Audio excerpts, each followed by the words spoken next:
முள்ளிவாய்க்கால் நினைவிடத்தில் நமது தமிழ் சொந்தங்கள் அழித்தொழிக்கப்பட்ட இடத்தில் எழுப்பப்பட்டிருக்கிற நினைவிடத்தில் மலர் தூவி வீரவணக்கம் செலுத்தியிருக்கிறோம். இரண்டாவது முறையாக நான் இந்த இடத்திற்கு இப்போது வந்திருக்கிறேன். லட்சக்கணக்கான தமிழ் சொந்தங்கள், பாவி பொதுமக்கள், இனவெறியர்களால் படுகொலை செய்யப்பட்ட இடம். தமிழ் சமூகத்தின்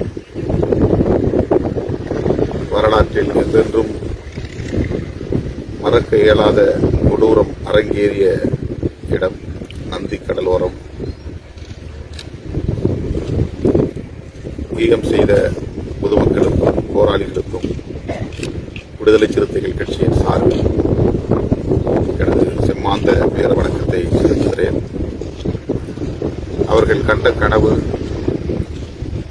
தமிழர்களுக்கென தாயகம், தேசியம், தன்னாட்சி என்பதாகும். சர்வதேச சமூகத்தின் நல்ல ஆதரவோடு அதனை வென்றெடுப்பதே அவர்களுக்கு நாம் செய்கிற உண்மையான வீரவணக்கமாக அமையும். தமிழர்கள் எந்த தேசத்தில் புலம்பெயர்ந்து வாழ்ந்தாலும் நமக்கென்று ஒரு தாயகம் இருக்கிறது என்கிற நம்பிக்கையோடு சர்வதேச சமூகத்தின் நன்மதிப்பை வென்றெடுக்க உறுதியேற்க வேண்டும். அறவழியில் அனைத்து தரப்பு மக்களின், அனைத்துலக நாடுகளின் நல்ல ஆதரவை வென்றெடுப்பதன் மூலமே அதை சாதிக்க முடியும் என்பதை மீண்டும் மீண்டும் வலியுறுத்துகிறேன்.